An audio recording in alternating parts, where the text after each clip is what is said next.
Gumising na at magsaya, kalimutan na ang problema.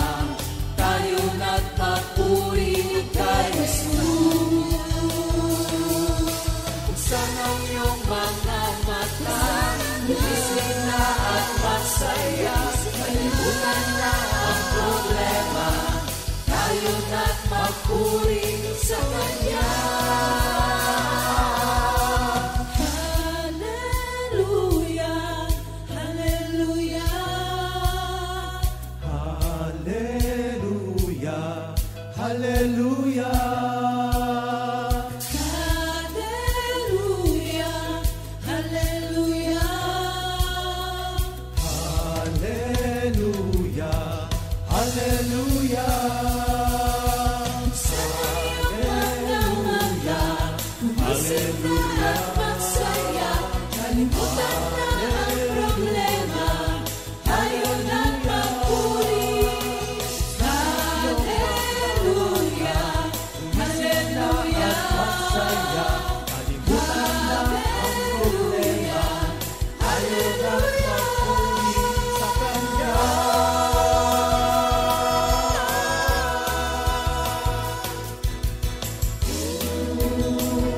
sa'yo.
Subukin man ang aking pananampalataya, kung ang buong kaluluwa'y handog sa Kanya, kailanman ako'y hindi magbabago sa aking pag-ibig sa iyo.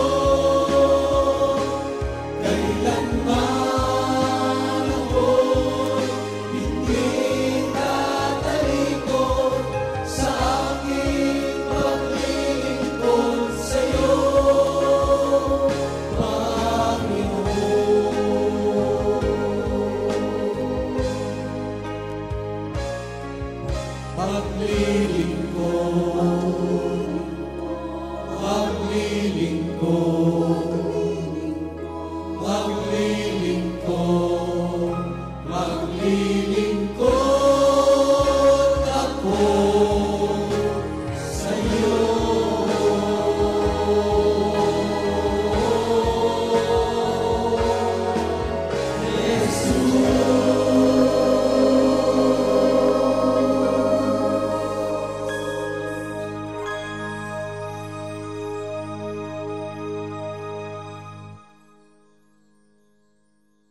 Magandang umaga po sa inyo lahat, mga kapatid. Morning, mga kapatid. Ngayon po ay Sabado at welcome po sa ating mga awit ng pag-ibig Part 2. Ito po ngayon ay tungkol naman sa mga awit ng mga manggagawa. At alam niyo po ba na salamat sa Panginoon, hindi lamang po ang mamiligaya ang nabigyan ng napakaraming awitin, kundi yung kanyang mga awitin ay nagbunga rin po sa lahat ng mga hinirang. Kaya nga po, natatalakayin natin yung mga iba't ibang awitin. For today, ang ating pong tatalakayin o pakikinggan, of course, yung awitin po ni Minister Jeff, at mamaya naman po ay ang awitin ni Sister Sally Bartolome. O Mr. Jeff, magbati ka muna.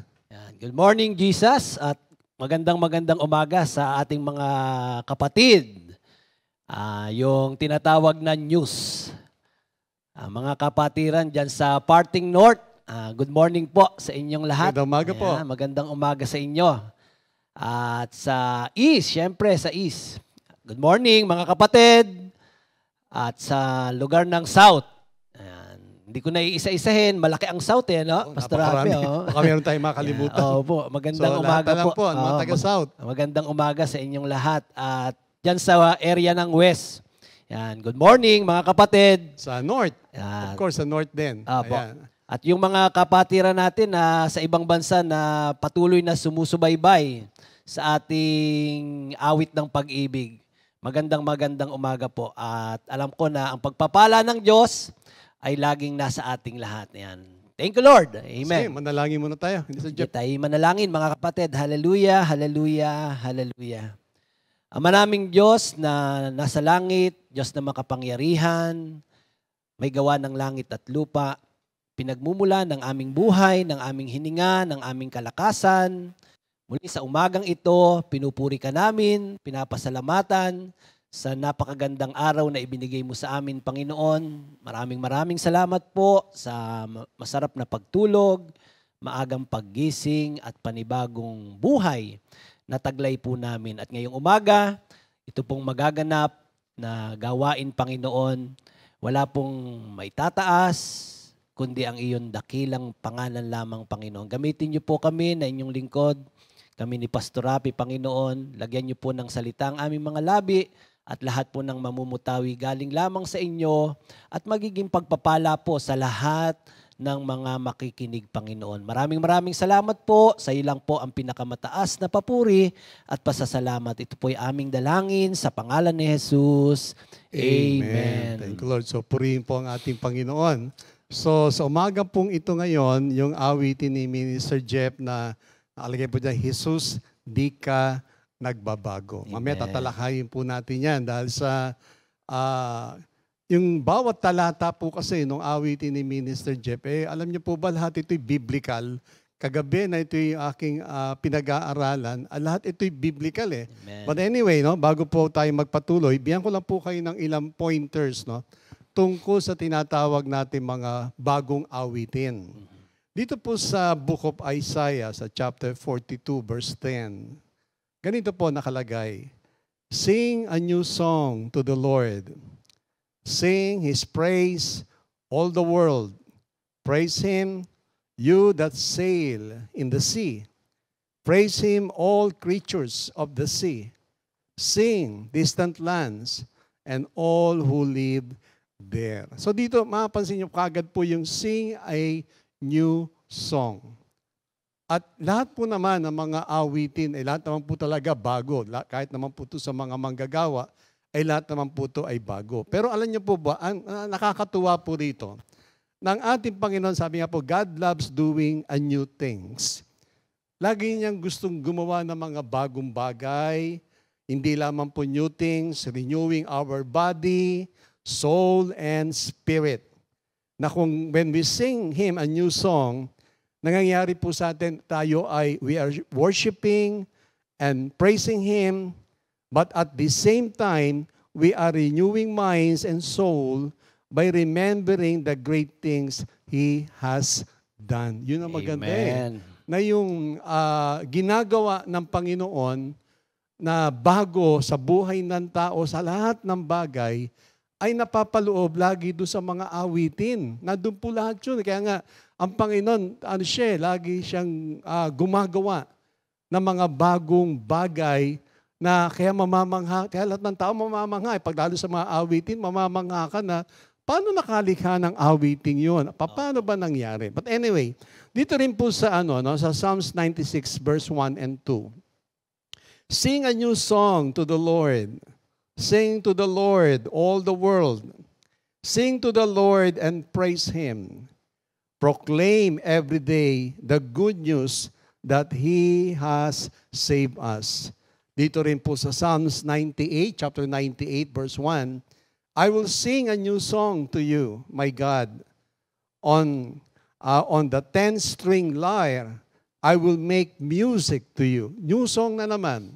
Sa Psalms 144, verse 4, sing to Him a new song. Pray skillfully and shout for joy. Alam niyo po, dito sa mga binasa natin mga passages, makikita natin po yung salitang, yung pag sinabing new song, no? Yung salitang new o bago, ang ibig sabihin nito po ay original. Kaya pag sinabing bago, original yon. Original yon. Na sinasabing original, one of a kind. Hindi pwede magkapareho. Pag inyo po sinuri ang mga awitin, lalo mga manggagawa na mamiligaya, one of a kind yon. Hindi siya magkamukha.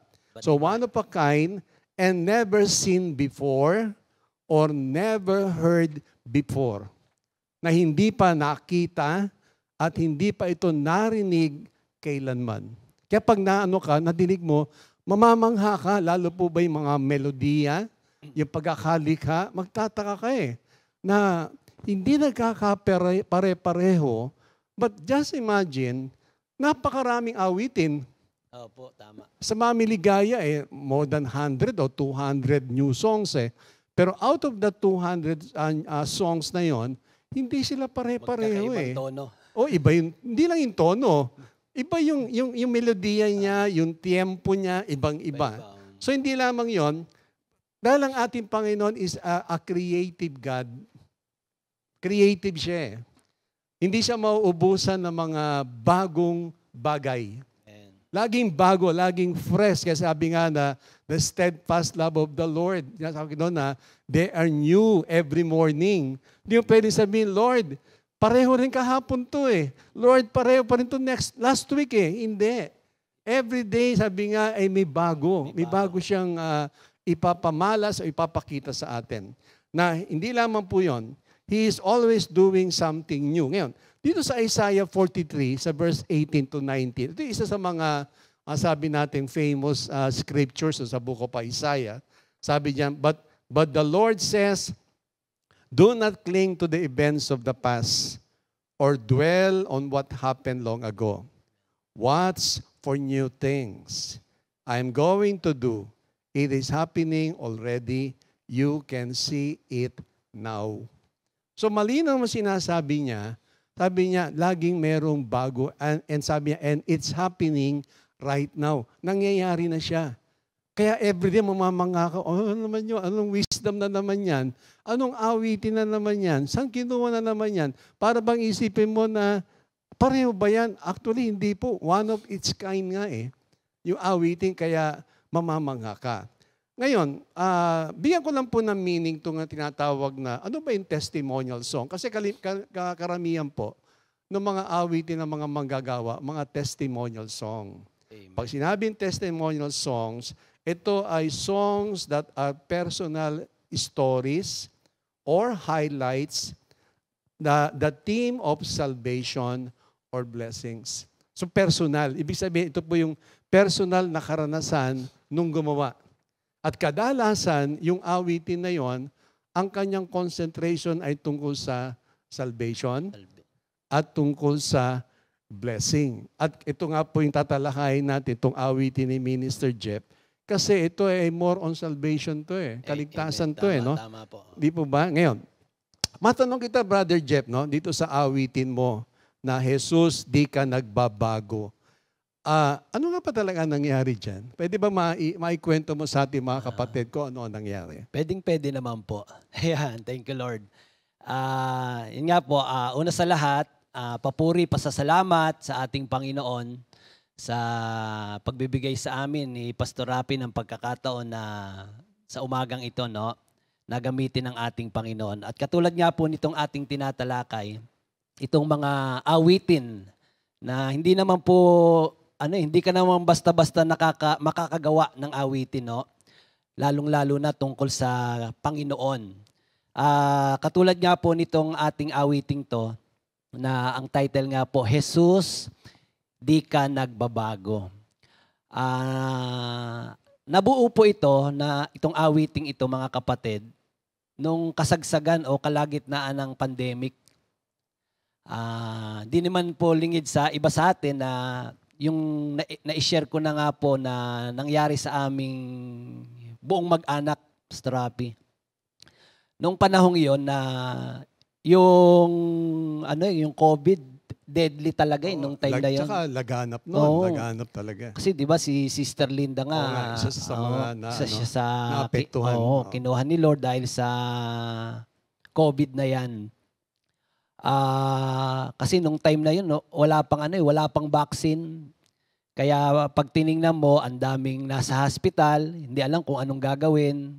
Hindi alam kung paano i-address yung virus na yun kasi ang bilis kumalat Tapos ang daming ayaw na magpa-hospital kasi alam na nila kung anong mangyayari.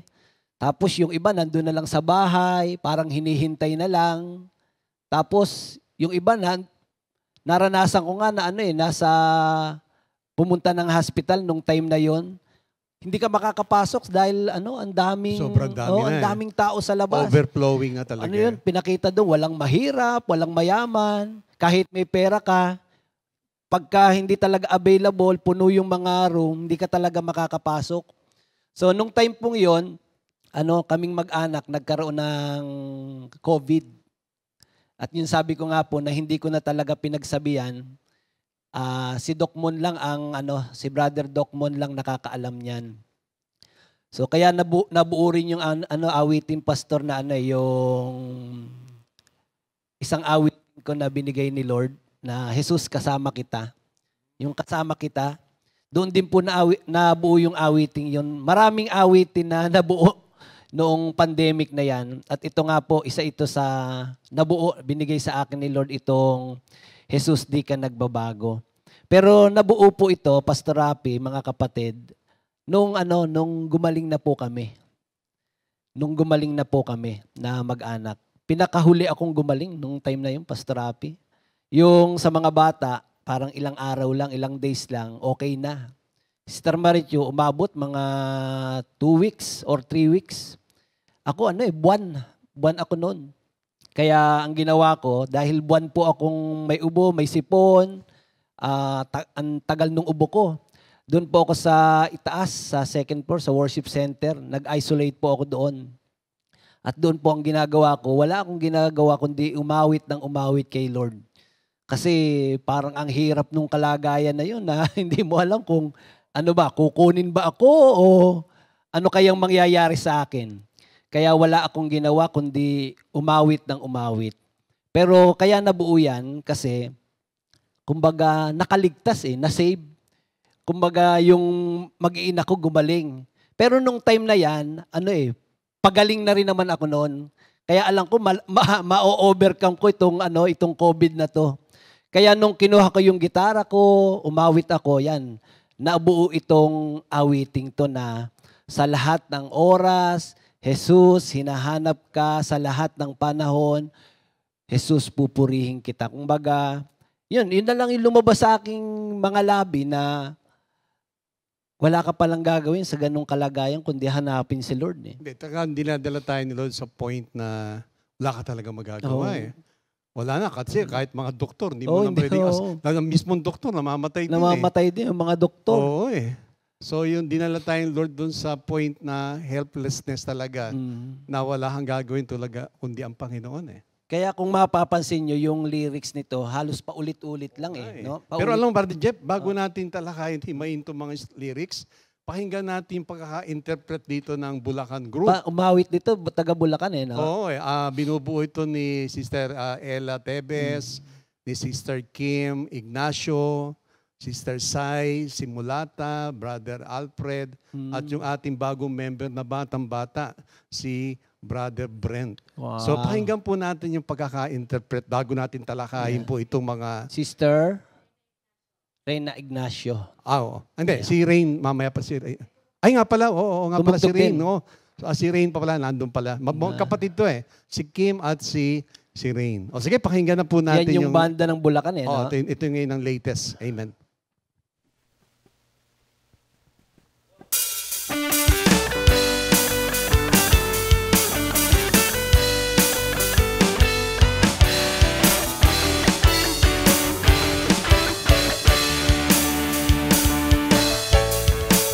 Lahat ng oras, Jesus, hinahanap ka. Sa lahat ng panahon, pupurihin kita.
Thank you, Amen. Bulacan Thank you, Lord. Band. Yan po yung ating banda ngayon sa kasalukuyan sa Bulacan. Bulacan. Ngayon. Minister Jeff, balikan na natin ngayon itong awitin mo. No? Kasi yung hindi naman siya maraming lyrics, pero napakaganda nung doon pa lang po sa title kasi, alagay doon, Jesus, di ka nagbabago. Doon pa lang sa Hebrews chapter 13 verse 8, sabi Verse 8. doon, Mhm. He is the God of yesterday, today, and forever. forever. So hindi nagbago ang Panginoon eh.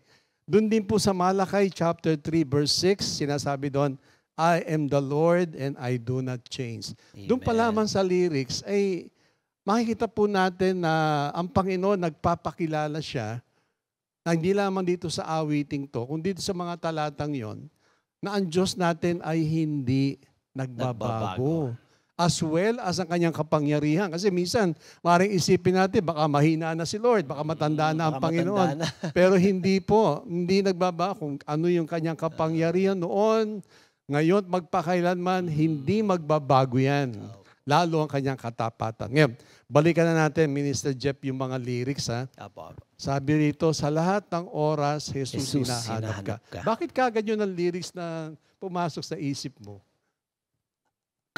Actually, yung katulad nga nung nasabi ko sa inyo, nandun ka sa kalagayan na nung time na yon wala tayong wala tayong prayer meeting, di ba? Wala lahat. Cut off lahat eh. Mhm. Para bang, di ba nasanay ka doon sa araw-araw, nagpe-prayer meeting ka, nasa gawain ka ng Panginoon, tapos bigla kang nakulong.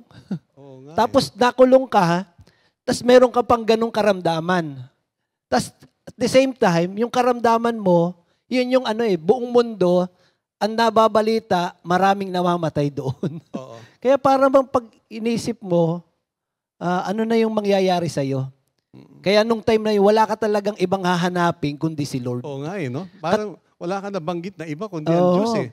Katulad doon sa awit 42, verse 1, di ba sabi doon, kung paano itong batis ang hanap ng isang usa, ganun din hinahanap ang Diyos ng uhaw kong kaluluwa. Amen, amen. Kaya sabi ko, biblical natin ito eh. Punong-puno na, alam niyo po, hindi naman kahabaan ng lyrics, pero punong-puno po ng scripture. Ito yung sinasabi rin po ng salita ng Diyos sa Luke chapter 12, verse 12. Minsan may mga pagkakataon, hindi mo alam ang gagawin mo. Pero si Lord, i-remind niya ang lahat ng mga bagay na itinuro niya o nabasa na pag-aralan in times of trouble. Kaya ito masabi ko, Lord, punong-puno ito ng scripture. Bawat talata, sa lahat ng oras, Jesus, hinahanap Yun naman ka. po talaga dapat gawin ng mga tao eh. Oo nga eh. Hindi, kasi yun yung yan yung darating, yan yung sinasabing new, original. Lagi, yung mga na pag-aralan na salita ng Diyos, yun ang maaalala mo in times of trouble. Kasi yun naman sinabi ng salita ng Diyos. Kasi mahirap din, Pastor Rapi, na iba pa yung hinahanap mo eh. Oo nga eh. Pero kasi itong time ito talagang helpless na eh. Kaya sinasabi nga sa lahat ng oras, Jesus, hinahanap ka na. Kasi alam natin, kaya gano'n naging lyrics po ni Minister Jeff, alam niya na walang ibang makakatulong sa kanya noong oras na yon kundi ang Panginoon na. Kasi isipin nyo, ang doktor, medisina, pulisiya, kahit mga army, walang magawa eh. Lahat ang buong mundo ay helpless eh. Kaya talagang yun ang hindi gamot ang hinahanap mo eh. Kasi ang gamot nung time na yon, wala din. Wala namang solusyon eh. Kaya ang hinahanap talaga ang Panginoon. Tapos yung pangalawa, sa lahat ng panahon pupurihin kita. Yun. Kasi katulad doon sa sa 1 Thessalonians 5:18, Pastor Rapi, mga kapatid. 'Di ba nakalagay po doon, in everything give thanks. Kasi madaling magpuri, magpasalamat kay Lord kapag marami kang blessing, 'di ba? Wala kang sakit, wala kang problema. Ang daling thank you Lord. Salamat kay Lord, ang daling magpuri. Pero kapag nandun ka sa sitwasyon na, between life and death, di ba? Kumbaga, hindi mo talaga tiyak kung ano yung mangyayari sa'yo. Kaya ang sabi po diyan, wala kang gagawin kundi magpuri sa Panginoon. So yun yung itinuturo sa atin sa awiting ito na anuman yung sitwasyon, anuman yung ating mga pinagdaraanan sa buhay. Kasi yung pagrereklamo, hindi tayo matutulungan yan para tayo ay alisin doon sa ating kalagayan. No? Tandaan natin yung mga kapatid, yung murmuring, complaining, hindi niya tayo maaalis dyan doon sa ating kalagayan. Pero yung pagpupuri natin kay Lord, sa lahat ng panahon. Kasi pag sinabi kasing sa lahat ng panahon, continuous yan eh. Hindi tayo titigil na magpuri sa ating Panginoon, anuman yung sitwasyon ng ating buhay. At alam nyo, yung pagpupuri kay Lord, yan pa ang mag-aalis sa atin doon sa ating kalagayan na lugmok. No? Di ba anumang laki ng problema, pag dinaan mo sa pagpupuri kay Lord, naalala ko tuloy yung Walls of Jericho. Di ba? Napakakapal nitong pader na to eh. Pero anong ginawang pamamaraan para ito ay mawasak? Diba? Nagpuri mga kapatid. So pinapakita dyan na gaano mang kalaki, karami yung ating problema, kapag tayo ay nagpuri sa Panginoon, kayang wasakin. No? Kaya nating pagtagumpayan. Kaya sabi dyan, sa lahat ng panahon, pupurihin kita. Ibig sabihin, huwag tayong hihinto, huwag tayong titigil. Hindi yung problema, hindi yung sitwasyon natin na negatibo ang makakapagpa-stop sa atin, sa ating pagpupuri sa ating Panginoon. Man din, yan lalo ang maging stepping stone natin. Mag-push sa atin, mag-motivate sa atin para lalo nating purihin ang ating Panginoon. Kaya yun yung nailagay ko doon sa Tsaka yung pagpupuri, yan ang pamamaraan na itinuro ng Panginoon sa atin. Amen. At doon, sinusubok yung ating pagsunod. Kagaya doon sa Walls of Jericho, nabanggit mo, na ang sinabi doon, di ba, sa ipatong araw, sisigaw sila, lahat. Pero, kung di kaya na sinunod yun, ano kaya nangyari? Wala. Ano mangyayari? Pero nang sinunod nila, talagang bumagsak ang muog ng Jericho. Ganon din po, na sinasabi doon sa Thessalonica, sabi doon, in all circumstances, thank God. Yun ang sabi ng Panginoon eh. Magpasalamat ka at magpuri ka at ang Panginoon ay kikilos. Amen. Amen. Amen. Yan. Yung isa pa, yung ihahayag na labi ko mga kabutihan mo. Amen. Anong ba naalala mo scripture dyan? Ako meron sa Psalm 89. Sige ba? Basahin. Isa ito sa mga paborito ko Psalms 89. Sa verse 1 and 2. Sabi rito ni David, I will sing of the loving kindness of the Lord forever. To all generations, I will make known your faithfulness with my mouth. For I have said, loving kindness will be built up forever. In the heavens, you will establish your faithfulness. Amen. So, sinasabi dito, all generations, I will make known your faithfulness. So, ibig sabihin, ipapaalam mo. Sa ibang version kasi, I will proclaim I will sing your faithfulness. Sa iba kasi, iba-iba yung ginamit Pero ang sinasabi doon, hindi ka hihinto na ihayag ang kabutihan ng Panginoon. Hindi lamang sa pag-awit. Pero itong particular na ito, ang ginamit kay Brother Jeff sa pamamagitan ng pag-awit. Na huwag kang huminto na magpasalamat sa pamagitan ng awitin ang mga kamangha-mangha na ginawa ng Diyos. Tsaka Pastor Rapi, kung ating mapapansin yung format ng ating prayer meeting, ng ating fellowship, hindi nawawala yung yung sharing. Kailangan yun Di ba? Kasi yun yung tanging yung pasasalamat kay Lord. Kailangan i-vocalize natin yung ating thanksgiving sa Panginoon para marinig ng mga tao kung gaano kabuti ang Diyos sa atin. 'Di ba? Kaya doon sa prayer meeting, kung mapapansin natin, 'di ba, meron tayong sharing. Doon tayo naturuan na laging magpasalamat sa Panginoon. Kasi nung araw pag hindi naman tayo sanay na pag binigyan ka, sabi mo, "Thank you, Lord."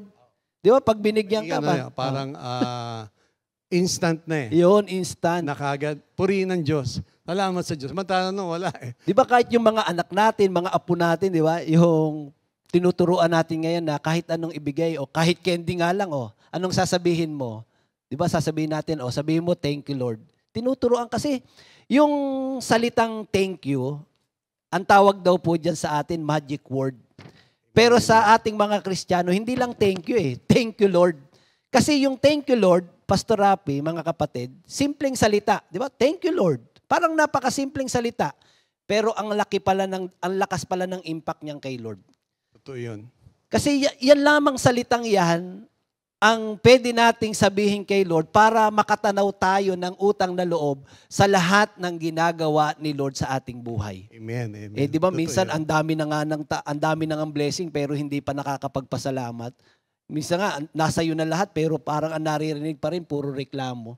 Kaya sabi diyan, kailangan maihayag ng ating mga labi kung gaano kabuti ang ating Panginoon. Kasi pag narinig ng mga tao kung gaano kabuti ang Diyos, maraming magpapasalamat kay Lord eh. Totoo yun. Maraming lalapit sa Panginoon. Oo. Tsaka doon sa yung awitin mo, sabi mo pa, wala kang katulad at di ka nagbabago. Doon sa Jeremiah chapter 10 verse 6, sabi doon, Lord, there is no one like you. You are mighty and your name is great and powerful. Wala siyang katulad. Kakaiba ang ating Panginoon, mga kapatid. Kakaiba siya sa lahat. Dahil sa ang Diyos natin ay mapagmahal. Tapos yung sa plus part mo, kung bibilangin mo, ilang beses Puro binanggit yung pasasalamat yan eh. sa'yo Parang dito. ayaw nang huminto eh. Kalahati nung iyong awitin ay tungkol sa salamat sa Diyos. Ikaw ba naman yung sinalba doon sa parabang sa bingit ng kamatayan? Hindi ka ba magpapasalamat? Halos dapat nga maglulundag ka Kaya eh. parang more than 10 times binanggit yung awitin. Salamat sa iyo, salamat sa iyo. Punong-puno ng pasasalamat. But anyway, no, kung titingnan nga po natin no, sa pagkakataong ito, ano nga ba gustong paggawa ng Diyos sa atin? Well, based po doon sa Book of Thessalonians, sabi doon, in everything, give thanks. Everything. Hindi sinabing in some things. Oo. Sabi niya, sa lahat ng bagay, magpasalamat tayo. Ngayon, ano nga bang, pag tayo nagpasalamat sa Kanya, ano ba yung assurance na mapapasa atin o nasa atin na ang Panginoon ay talagang hindi lang nasa atin, kundi patuloy na kumikilos. Meron pong tatlong bagay lang eh. Unang-una, yung pag-ibig ng Diyos. Amen. Ando na kasiguran, John 3:16, for God so loved the world that He gave His only begotten Son, that whoever believe in Him will not perish but will have eternal life. Alam niya, para magkaroon tayo ng talagang kasiguraduhan sa pag-ibig na ito, huwag niyong tignan na inyong sarili. Para bang tatanungin niyo sarili na, paano ba ako mamahalin ng Diyos? Talagang pag tinignan mo yung sarili mo, hindi ka talaga mamahalin ng Diyos. Hindi tayo kaibig-ibig, mga kapatid eh.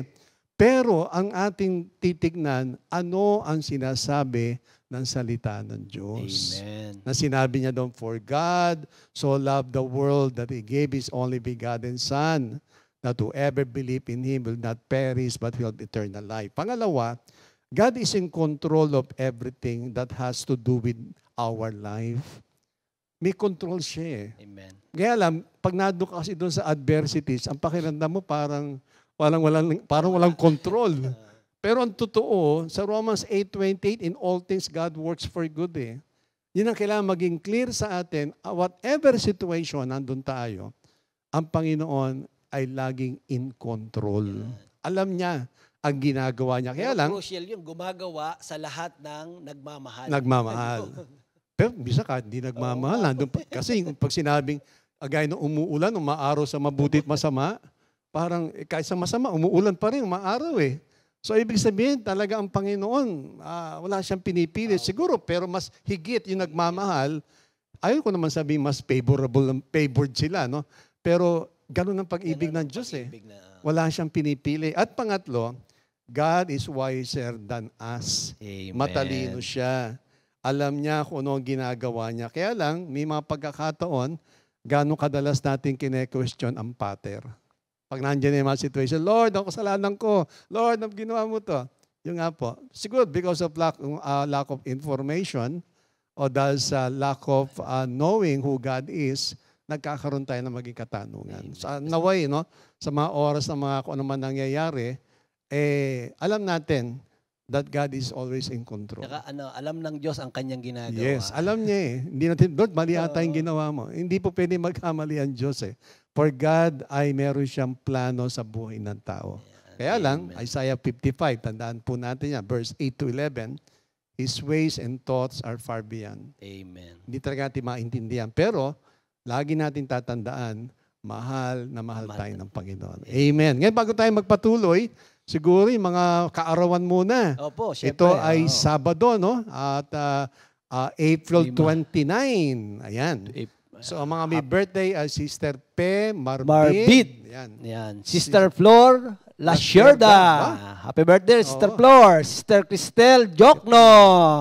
Brother Andrew Flores. Ayan. Happy birthday sa inyo, mga kapatid. Enjoy your day. Amen.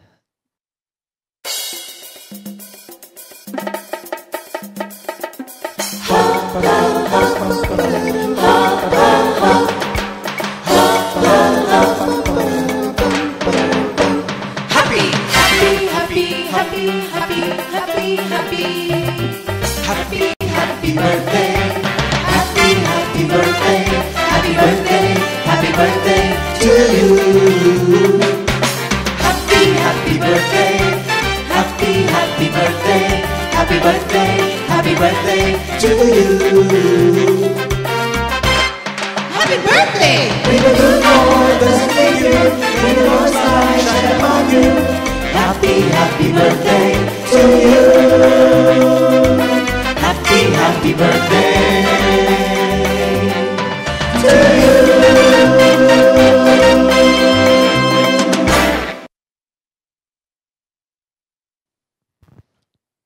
Ayan. Thank you, Lord. Happy Happy birthday birthday po, sa inyo mga lahat, kapatid.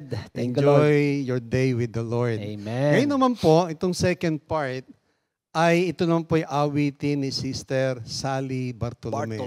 Alam niyo po, isa rin to sa ating mga kapatid na pinagkalooban na napakaraming awitin. Para bang kalahati ata ng new songs natin siya. Yeah. Oh, siya. Alam ko siya. Ngayon itong ating tatalakayin po, itong awitin niyang ganap at kasiyasiya. Kanina, nagkaroon akong time na kausapin siya. Sabi ko, ano ba nangyari dito? Alam niyo, sabi niya, nalikha daw po itong awiting ito sa Boracay. Kaya po. Nung sinelebrate natin yung ating anniversary sa Boracay. Way back ano yan? 2018 yata yan? Pastor Rafi, no? 2017 o 2018, no? Mga ganun. Pero, nga, sabi kasi niya, parang, first time natin na nag-anniversary na sumakay ng barko. Tapos nakarating sa Boracay. Alam naman nyo kung ano po ang Boracay, di po ba? So masasabi natin, one of the best resort sa Pilipinas at alam ko sa buong mundo, nagre-rate itong Boracay. So ang kanya, sabi nga niya, parang hindi niya ma-imagine na lahat tayo ay talagang pinagpala na ng Diyos. Ni-level up. Oo, ni-level up. Nakita daw niya na lahat tayo pinagpala na, bagong buhay, at marami pang mga naganap sa buhay ng tao, kaya nalikha itong awiting ito. Kapatid, kaya nga sinasabi niya ganap at kasiyasiya. Brother Jeff, ano ba yung nakita mo dun dito sa awiting ito? Yung Psalms? Ito nga, katulad nito, kasi meron akong word dito sa Psalm 128. Oh, sige. Pero bago yung, sabi kasi dito sa lyrics niya, pinagpalang buhay ang kaloob ng Diyos sa lahat ng taong may takot sa Kanya. Pinagpalang buhay ang kaloob ng Diyos sa lahat ng taong nagtitiwala kay Jesus. Dito sa sa awit 128, basahin ko muna, Pastor Rafi, dito sa Tagalog. Mapalad ang bawat tao na kay Yahweh ay may takot. Ang maalab na naisi sumunod sa kanyang utos. Kakanin niya ang bunga ng kanyang pinaghirapan. Ang taong ito'y maligaya at maunlad ang pamumuhay. Ito sa verse 3. Sa tahanan, ang asawa'y parang ubas na mabunga at bagong tanim na ulibo sa may hapag ang anak niya. Ang sino man kung si Yahweh buong pusong susundin, buhay niya ay uunlad at laging pagpapalain. Gabi, Mula sa Sion, pagpapala nawa ni Yahweh ay tanggapin at makita habang buhay pag-unlad ng Jerusalem. Verse 6, ang magiging iyong apo, nawa iyong makita rin, naway maging mapayapa itong bayan ng Israel. Alam niyo, napakaganda nitong awit 128. Ang tawag nga daw dito, national blessing. Di ba pag sinabing national, hindi ko sininang Diyos national, Pag sinabing national, pangkalahatan no, pangkalahatan, na ang nais ng Panginoon, mapagpala ang lahat, no? At binigay dito ang susi para ang tao ay umudlad. Ang susi, magkaroon ng takot sa Diyos at sumunod sa ating Panginoon. Kaya sabi doon sa awitin ni Sister Sally, mga kapatid, pinagpala ang buhay ng mga tao na may takot sa ating Panginoon. Kasi Pastor Rapi, di ba, pag mayroon kang takot sa Panginoon, ano ba yung buhay ng mga tao na mayroong takot sa Diyos? Siyempre, of course, ang gagawin mo, yung mga bagay na nakalulugod sa ating Panginoon. Kasi kung yung dati nating buhay, kasi kumbaga, nandun ka sa dilim eh. Mga bagay na hindi nakalulugod sa ating Panginoon, alam naman natin na yung pagsunod sa Panginoon, nagdadala yan, naghahatid sa atin yan ng pagpapala. Sabi nga, obedience brings prosperity and disobedience brings disaster. Kaya doon sa Deuteronomy 28, makikita po natin doon yung bunga ng pagsunod eh. Kaya yung awitin ni Sister Sally, na pinapakita po sa atin na napakainam na mas hangarin po natin ang buhay na sagana at buhay na pinagpala. At ipinakita po dito sa Bible, hindi tinago, hindi sinekreto ang susi o ang daan para tayo'y makapamuhay ng sagana at pinagpala ng ating Panginoon.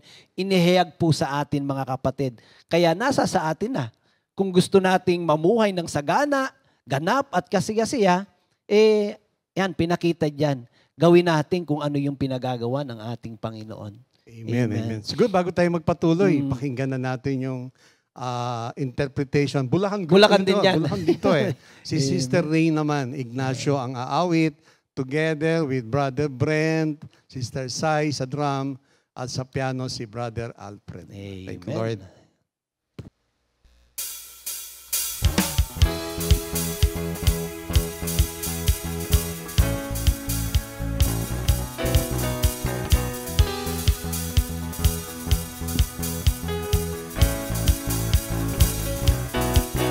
Pinagpalang buhay ang kaloob ng Diyos sa lahat ng tao may takot sa Kanya.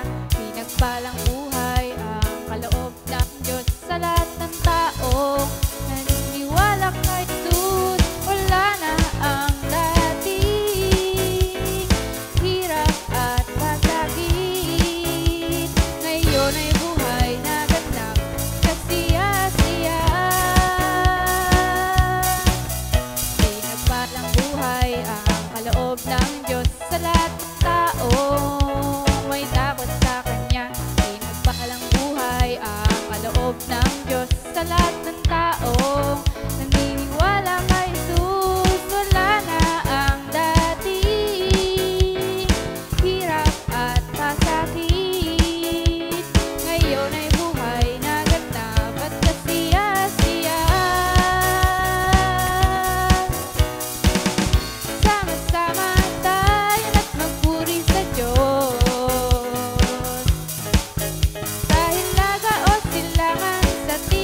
Thank you, Lord. Thank you, Lord. Sister Rain, maraming salamat.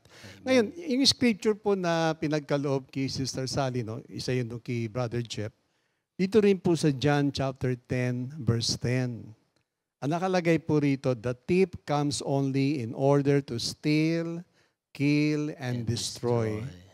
I have come in order that you might have life in all its fullness. Amen. So based po sa talatang ito, meron dalawang forces na kumikilos sa atin sa panahong ito. Hindi lamang po, even noon pa, may dalawang forces. Of course, ang unang force ay the thief comes to rob, kill, and destroy. Yun ang gusto ng kaaway ng demonyo eh.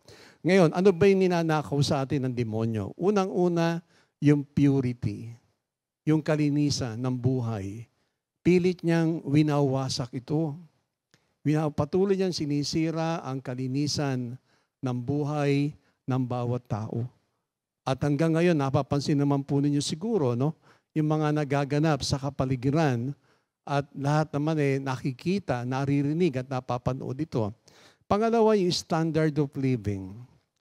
Bumaba yung defense eh. Kasi alam mo, Mr. Jeff, no? Ang defense kasi natin, Word of God eh. Amen. Amen. Marami, even Christians, ibinaba yung defense, which is the Word of God. Marami ngayon na nakikipag-compromise na eh. At ang may gawa nito, si Satan. Parang kung ano yung uso, ay gawin na. Opo. Isa pa rin winawasak niya yung ating kalakasan.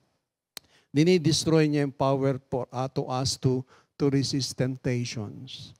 Para bang napakarami na ang natutukso na halos lahat involved. Babae, lalaki, wala na. Parang nawawala ang kontrol eh. Hindi lamang po yan, no? Ninanakaw niya sa atin yung blessings of knowing and serving God. Sinisira niya rin ang image ng Panginoon. Lumilikha siya ng pamamaraan para malipat yung paningin o pag-ibig ng tao sa ibang bagay aside from God.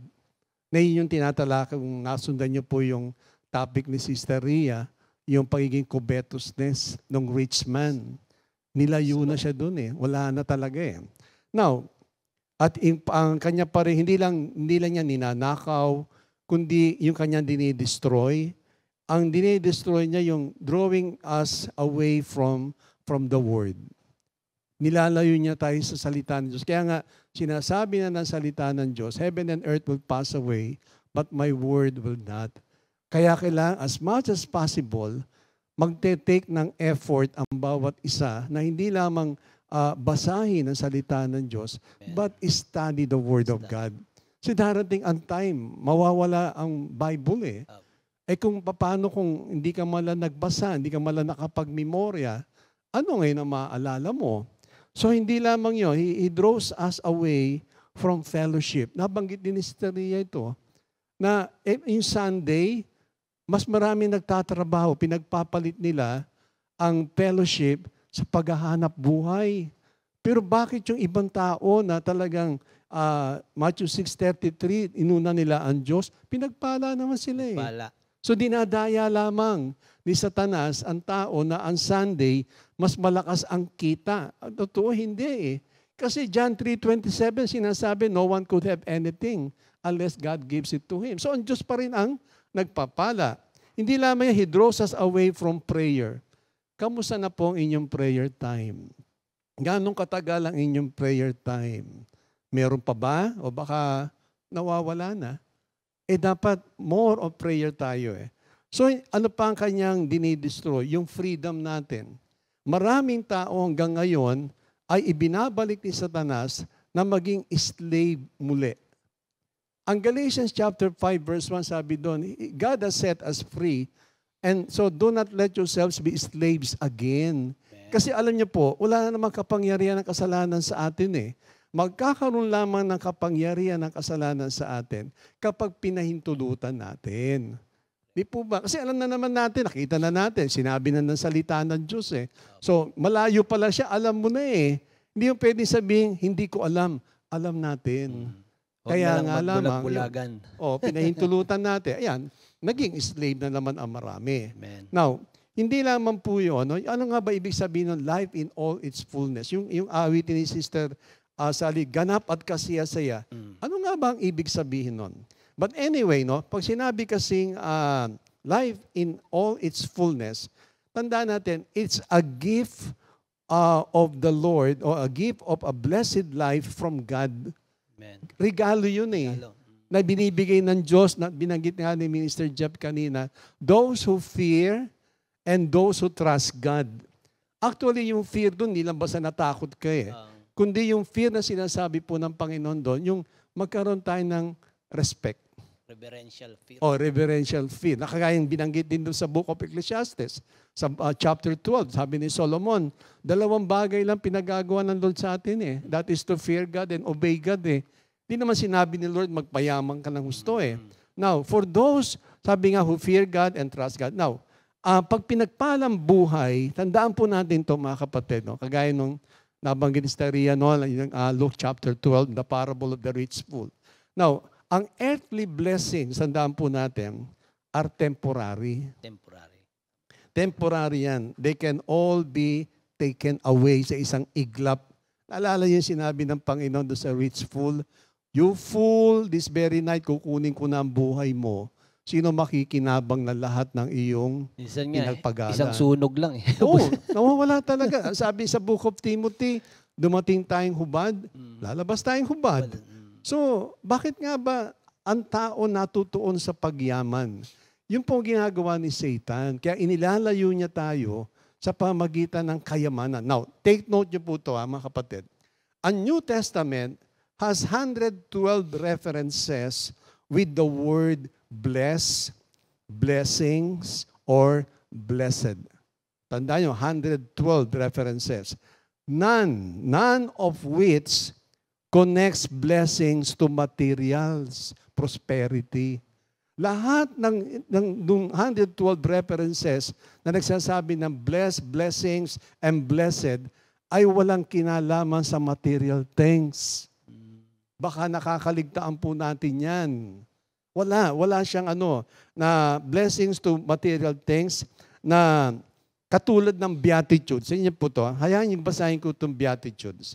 Sa Matthew chapter 5, tingnan nyo pagkakapaliwanag dito. Simulan ko sa verse 3. None of the material things I mention when it comes to blessings. Sabi rito, blessed are the poor in the spirit, for there is the kingdom of heaven. Blessed are those who mourn, for they shall be comforted. Blessed are the gentle, for they shall inherit the earth. Blessed are those who hunger and thirst for righteousness, for they shall be satisfied. Blessed are the merciful, for they shall receive mercy. Blessed are the pure in heart, for they shall see God. Blessed are the peacemakers, for they shall be called sons of God. Blessed are those who have been persecuted for the sake of righteousness, for there is the kingdom of heaven. Blessed are you when people insult you and persecute you, and falsely say all kinds of evil against you before me. Napansin niyo po ba, none of the 8 Beatitudes na nag-mention when it comes to material things, wala. So ibig sabihin, doon pa lamang, ay isinesway na tayo ni Satan. Never na magiging batayan natin ang blessing in terms of material things. Hindi po yun ang blessing. Baka naliligaw po tayo ng landas. Now, so dito rin po, ang sinasabi ngayon sa atin na, so ano ngayon ang blessing today? Ano nga ba sinasabing blessing? Pag sinabing pong blessing, ang scripture shows that blessing is anything God gives that makes us fully satisfied in Him. Yun ang blessing. Na makita natin ang full satisfaction kay Christ lang. Amen. Kasi wala namang magsasatisfy sa atin, mga kapatid eh. Now, ang God's greatest blessings always rest in God Himself. When we have that, we are fully blessed. Kaya nalikan ni Sister Sally po to. Yung blessing na yan, ay wala pong kinalaman material niya po hayaan niyong basahin ko yung lyrics. Pinagpalang buhay ang kaloob ng Diyos. Sa lahat ng taong may takot sa Kanya, pinagpalang buhay ang kaloob ng Diyos sa lahat ng taong nagtitiwala kay Jesus. Wala na ang dating hirap at pasakit. Ngayon ay buhay na ganap at kasiyasiya. Napansin niyo po ba, walang koneksyon sa material? Wala. Kaya mag-ingat po tayo na wag nating maging batayan ang riches. Kagaya ng the parable of the rich fool. Even doon sa Luke 18, the parable of the rich young man, na sinabi rin niya doon na, Lord, I have, ever since I was young, sabi niya, Lord, ano bang dapat kong gawin to be saved? Sabi ni Lord, gawin mo to, gawin mo to. Sabi niya, ever since I was young, ginawa ko na yan. Imagine niyo po, bata pa lang daw siya, nasunod niya na 10 commandments. Pero sabi ni Lord, there's still one thing more na kailangan mong gawin. Sabi doon, sell all your belongings and give it to the poor. Nung narinig niya yon, umalis siya. Nalungkot. Oo, kasi mayaman siya. Di po ba? Kaya, mga kapatid, ingat po tayo. Mag-ingat tayo sa ating mga pinaniniwalaan. Kaya itong mga awitin na ito na inyo pong narinig, napakinggan, ay ito po ay mga original songs. Amen. Original songs, never been seen before or heard before kasi it was given by the Lord sa mga tao na pinili niya who has the heart na to obey Him and to trust Him. Amen. O, Mr. Jeff, meron ka bang parting word? Kaya yung nakatanggap ng buhay na ganap at kasiyasiya, ini-invite sa hinihikayat sa awiting to na sabi dyan, no? Oo. Sama-sama tayo na't magpuri sa Diyos. Oo nga. Sa sa hilaga o silangan, sa timog o sa kanluran. Ibig sabihin parang pangkalahatan. Hindi yan sinabing kumain dito eh. Di ba? Sabi niya, magpuri tayo, magpuri sa hilaga at silangan. So, pinagdidiinan niya puro ito yung magpuri. Yun. Hindi sinabing, magtrabaho tayo para yumaman. Wala po siyang sinabi doon. Kaya nga po, itong awiting ito, itong parehong awiting po ito, ay isa awitin ng kaligtasan, kasama ng pagpapasalamat. And here comes the second song na pinapakita na ang fullness of blessings na sinasabi can only be found to Christ alone. Amen. Walang magsasatisfy sa atin, mga kapatid. Kahit ano pang yaman. Kaya nga kay William Barclay, sabi nga niya po, ang kayamanan ay katulad ng tubig sa dagat, na kapag ito'y ininom, ay hindi maibsnan ang iyong kauhawan. Amen. Yan ang kayamanan.